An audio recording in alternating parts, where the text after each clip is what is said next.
Some scientists and philosophers say the laws of the universe are set that way because we are living inside a deeper hidden reality. I would say that's true. And this world is like only a shadow of something bigger, something behind it. The problem is we don't really know what that is. We don't really have an answer to that question. It just moves the mystery somewhere else. And that's why a lot of scientists don't spend a lot of time on this, because we're just pushing the problem out somewhere else. And so we still have to ask why that deeper reality works the way it is and why it allows life to be life in the way it is. And they also point out that you cannot test this idea. There's no experiment that can prove we are living in a shadow universe.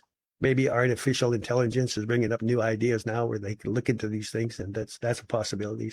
But because they say we can't look into it, it sounds more like a belief than a science, right? And that's where people get into religious things. And even if many different universes existed, most of them would probably be empty. They'd be lifeless. And so we still have to ask, why did we end up in this very rare one where life is possible? So saying this is just a mirror of a deeper reality sounds pretty good, but it really doesn't create stars or atoms or life. It doesn't really answer our questions. Only very careful tuned physical laws can do that. That's that razor edge.